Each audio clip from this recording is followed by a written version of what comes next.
Hello class. आज हम chapter number 4 centroid and centre of gravity start करते हैं। फर्स्ट ऑफ ऑल बेसिक चीज़ आप हम देख लेते हैं कि एक रेक्टेंगुलर शेप है।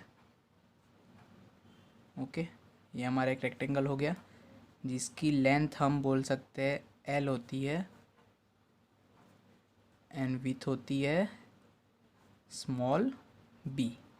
ओके, इसका एरिया फाइंड करेंगे तो एरिया क्या होगा एल इंटू बी, राइट। अब सेंट्रॉइड या सेंटर ऑफ ग्रेविटी पॉइंट कहाँ पे होगा, सेंटर में होगा। सेंटर मीन्स ये जो विथ है उसके सेंटर में और जो हमारा लेंथ है उसके सेंटर में। सो हमारा ये जो पॉइंट है, पॉइंट पी सो बोलते हैं हम पी, ये L/2 पे है। ओके, L/2 एंड B/2 पे इक्वल्स टू B/2 पे। मीन्स इफ़ हमें ये पॉइंट की वैल्यू फाइंड करनी हो विथ रिस्पेक्ट टू एक्स, ठीक है, कि ये हमारा एक्स एक्सिस है, एक्स एक्सिस से कितने ऊपर है तो B/2 पे है, ठीक है। ये विथ रिस्पेक्ट टू एक्स और with respect to Y axis हम बोलते हैं कि यहाँ पे हम एक एक्स एक वाई ड्रॉ ही कर लेते हैं क्लियर अंडरस्टैंडिंग के लिए। ये वाई एक्सिस, ये हमारा एक्स एक्सिस। तो एक्स एक्सिस से कितने डिस्टेंस पे है तो B/2 पे, ओके। एंड वाई एक्सिस से कितने डिस्टेंस पे है तो विथ रिस्पेक्ट टू वाई पे होगा हमारा L/2, ठीक है। L/2, ये पूरी L है, इसके हाँ सेंटर में है तो L/2। ओके, ये हमारा हो गया with respect to X and ये हमारा हो गया विथ रिस्पेक्ट टू वाई। मैंने यहाँ पे एक एग्जांपल नोट डाउन किया है कि calculate centre of gravity of T section having flange 20/2। ये हमने एक टी सेक्शन ड्रॉ कर दिया। ओके, इसकी ये फ्लेंज वाला पोर्शन है, ये जो टॉप पोर्शन होता है टी का इसे हम बोलते हैं फ्लेंज। ओके, एंड ये बॉटम पोर्शन होता है इसे बोलते हैं हम वेब, जो स्टेम वाला पोर्शन है। तो फ्लेंज की डायमेंशंस दिए हमें कि 20 centimetre bye 2 centimetre, means thickness होगा 2 centimetre and web 30 centimetre into 2 centimetre. Means ये वेब का डायमेंशन भी हमें दिया हुआ है कि 30 सेंटीमीटर इंटू वेब की थिकनेस कितनी होगी 2 centimetre. Also show position of CG on figure. इस फिगर में CG का पोजीशन कहाँ पे होगा, सेंटर ऑफ ग्रेविटी, वो हमें शो करना है। Okay, and centre of gravity point पहले फाइंड करना है उसलिए, ठीक है। तो हम इस जो ये टी सेक्शन है हमें इसके एक रेफरेंस एक्सिस बना लेते हैं कि Y axis and X axis. Okay, X axis and Y axis. अब ये पूरे टी सेक्शन को हम दो पार्ट में डिवाइड करते हैं। यहाँ से एक डॉटेड लाइन बना लेते हैं इमेजिनरी। तो ये हमारा फर्स्ट पोर्शन एंड ये सेकंड, दोनों एक रेक्टेंगल हो गए, ठीक है। रेक्टेंगल का CG पॉइंट हमने फाइंड करना सीखा था आगे, जो हमने P पॉइंट फाइंड किया था। ओके, यहाँ पे हमने ये P पॉइंट फाइंड किया है। सेम एज इट इज़ हम यहाँ पे इसके लिए भी फाइंड करेंगे कि 1 एंड 2 पॉइंट जो हमारा पार्ट्स है उसके लिए सेंटर ऑफ ग्रेविटी पॉइंट क्या होगा, उसकी वैल्यू क्या होगी। ओके, फर्स्ट ऑफ ऑल हम जान लेते हैं कि एक जो टी सेक्शन है इज़ सिमेट्रिकल, ऑलरेडी हमने ये पढ़ा भी है, सिमेट्रिकल अबाउट वाई एक्सिस। ये जो हमारा टी सेक्शन है ये सिमेट्रिकल है ऑन वाई एक्सिस। क्यों? क्योंकि इसको यहाँ से टी सेक्शन के सेंटर पॉइंट से कट करते हैं तो दोनों बाजू सेम पोर्शन हमें दिखता है।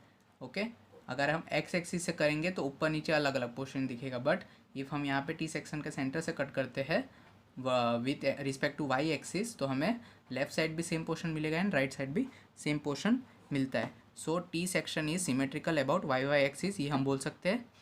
इफ़ वाई एक्सिस पे कोई भी सेक्शन सिमेट्रिकल होता है तो हमें एक्स बार जो है वो डायरेक्टली फिजिबल हो जाता है, हम डायरेक्टली उसकी वैल्यू बोल सकते हैं। कैसे बोल सकते हैं? तो एक्स के एक्स एक्सिस पे जो सबसे लॉन्गेस्ट डायमेंशन होता है, एक्स एक्सिस हमारा 20 सेंटीमीटर तक रन कर रहा है, ठीक है। तो 20 सेंटीमीटर हमारा लॉन्गेस्ट डायमेंशन है। तो लॉन्गेस्ट डायमेंशन की वैल्यू हमें लिखने का और उसे डिवाइड करने का 2 से। सारे सेक्शन के लिए 2 से डिवाइड करना है. So 20 divide by 2, so we will get the answer 10 centimetre, जो हमारा हुआ एक्स एक्सिस, एक्स बार की value, and Y bar is to be calculated. Y bar की वैल्यू हमें कैलकुलेट करनी है. सो हम अब वाई बार कैलकुलेशन स्टार्ट करते हैं. हमने वहाँ पे टी सेक्शन बनाया था, सेम एज इट इज़ हम एक टी सेक्शन यहाँ पे ड्रॉ कर लेते हैं ताकि हमें थोड़ा इजी रहे हमारे कैलकुलेशन के लिए.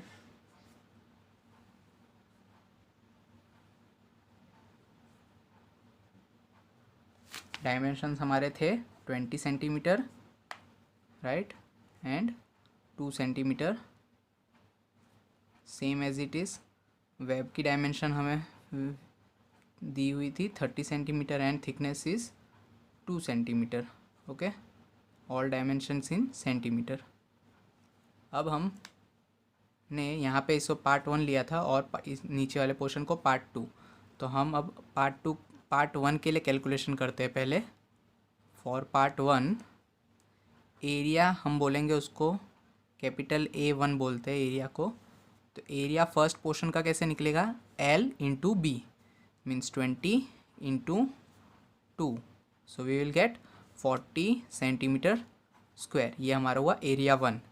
अब इसकी वैल्यू निकालनी है किसकी, हम वाई बार कैलकुलेशन कर रहे हैं तो हमें y1 निकालनी है. ठीक है, तो y1 किस पे होगा, with respect to X axis. Okay, X axis से कितने डिस्टेंस पे है वो हमारी वैल्यू निकालती है y की.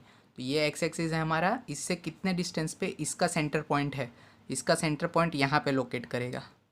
ठीक है, डार्क मैंने किया, वहाँ पे लोकेट करता है सेंटर पॉइंट. तो first of all centre point part 1 का कितने डिस्टेंस पे है, यहाँ से तो कितने पे होगा हमारा, ये पूरा रेक्टेंगल अगर हो, एक रेक्टेंगल हो, ठीक है, आप कंसीडर करते हैं, और यहाँ पे सेंटर पॉइंट पे है विथ रिस्पेक्ट टू ये एक्स एक्सिस से हमें अगर वैल्यू फाइंड करनी है तो उसके थिकनेस जो भी वैल्यू है, ठीक है, मीन्स b/2 पे होगा. अगर हमारा b थिकनेस होता है इसका, तो यहाँ पे हमारा थिकनेस कितना है, यहाँ पे b हम कंसीडर करते हैं, तो यहाँ पे हमारा थिकनेस आ रहा है 2, क्योंकि 2 यहाँ पे वैल्यू लिखी है हमने 2 सेंटीमीटर. तो 2 divide by 2 which is 1 centimetre हमें मिली फॉर पार्ट 1. बट पार्ट 1 के एक्स एक्सिस से नहीं, हमें पूरे टी सेक्शन के एक्स एक्सिस से रेफरेंस लेना है. ठीक है, तो एक्स एक्सिस पूरे सेक्शन के कंसीडर करेंगे हम. सो 30 सेंटीमीटर तो पहले पूरी वेब की लेंथ आ जाएगी, और plus 1 centimetre centre of gravity है पार्ट 1 का. सो 30 प्लस 1 इक्वल्स टू 31 सेंटीमीटर. ये हमें मिलेगा y1 की value. Now going further part 2, उसके लिए हम A2 फाइंड करेंगे, एरिया 2, जो कि हमारा वेब पोर्शन है. सो इसके लिए हमें 30 इंटू 2, हमें आंसर मिलेगा 60 centimetre square. Okay, answer of A2. अब हम y2 फाइंड करते हैं. y2 हमारा मीन्स ये सेंटर पॉइंट इसका, यहाँ पे इसका सेंटर पॉइंट होगा ये पॉइंट पे पार्ट 2 का. तो ये जो पॉइंट है ये एक्स एक्सिस से कितने डिस्टेंस पे है, तो 30 डिवाइड बाई 2 डिस्टेंस पे ही होगा, क्योंकि एग्जैक्टली ये रेक्टेंगल ही है एक. तो 30 डिवाइड बाई 2, इसमें कोई एडिशन नहीं होगा. फर्स्ट पार्ट में कैसा था, फर्स्ट पार्ट एक्चुअली सेकंड के ऊपर था, तो सेकंड का पूरा हमें ऐड करना पड़ा और फर्स्ट का सेंटर पॉइंट लेना पड़ा. यहाँ पे हमें कोई पोर्शन नहीं है, डायरेक्टली सेकंड पॉइंट एक्सिस के ऊपर ही है. तो हमें डायरेक्टली 30 डिवाइड बाई 2 करेंगे, हमें आंसर मिल जाएगा 15 centimetre for y2. Okay, and अब हम फाइंड करते हैं y बार. तो y बार का इक्वेशन ऑलवेज याद रखना है हमें, a1 y1 plus a2 y2 upon a1 plus a2. अगर जनरलाइज फार्मूला पूछे आपसे कि जनरलाइज फार्मूला क्या है इसका, तो y बार का जनरलाइज फार्मूला होता है summation ai yi upon, means जितने भी वैल्यू पार्ट्स हो हमारे, वो सबका एरिया इंटू y1 का मल्टीप्लिकेशन का summation divide by summation of ai, सारे पार्ट का एरिया का सबमेशन. हमारे यहाँ पे 2 पार्ट है, इसके लिए हमने a1 y1 plus a2 y2 लिया है. a1 की वैल्यू हमारे पास 40, y1 की है 31 प्लस a2 हमारा 60 y2 की वैल्यू हमें मल्टीप्लिकेशन में रखनी है 15, ओके। देन एरिया 140 एंड ये 60। कैलकुलेशन करेंगे हम ये सब का, तो न्यूमरेटर की सारी वैल्यू मिलेगी हमें 21040 डिवाइड बाई 100, हमें वैल्यू मिलती है 21.40 सेंटीमीटर, ओके, जो कि हमारी वैल्यू होगी वाई बार की। हमारा जो वाई बार है मीन्स जो पूरे सेक्शन का वाई पॉइंट है, ये पूरे सेक्शन का जो वाई पॉइंट है वो एक्स एक्सिस से 21.40 सेंटीमीटर पे है और वाई एक्सिस से 10 सेंटीमीटर पे, राइट। तो हम एक यहाँ पे एक फिगर बना लेते हैं, जैसा हमें क्वेश्चन में पूछा गया था कि लास्ट में एक फिगर भी ड्रॉ करनी है हमें, जिसमें सी जी पॉइंट डिनोट करना है। ये हमने फिगर बना ली, ये हमने एक्सिस ड्रॉ कर लिया, ये हमारा वाई एक्सिस, ये हमारा एक्स एक्सिस। वाई बार डिनोट करता है कि हम एक्स एक्सिस से कितने ऊपर है, तो एक्स एक्सिस से 21.40 सेंटीमीटर पे, मीन्स कुछ यहाँ पे, ओके। 21.40 सेंटीमीटर पे हमारा ये पॉइंट है, ओके। एंड वाई एक्सिस से कितने पे है, तो एक्स बार की वैल्यू हमने फाइंड की थी 10 सेंटीमीटर स्टार्टिंग में ही, ओके। सो 10 सेंटीमीटर पे मीन्स ये यहाँ पे हुआ हमारा 10 centimetre value of C G point from Y axis. Y axis से कितने डिस्टेंस पे है, तो 10 सेंटीमीटर पे। ये हमारा फिगर कंप्लीट।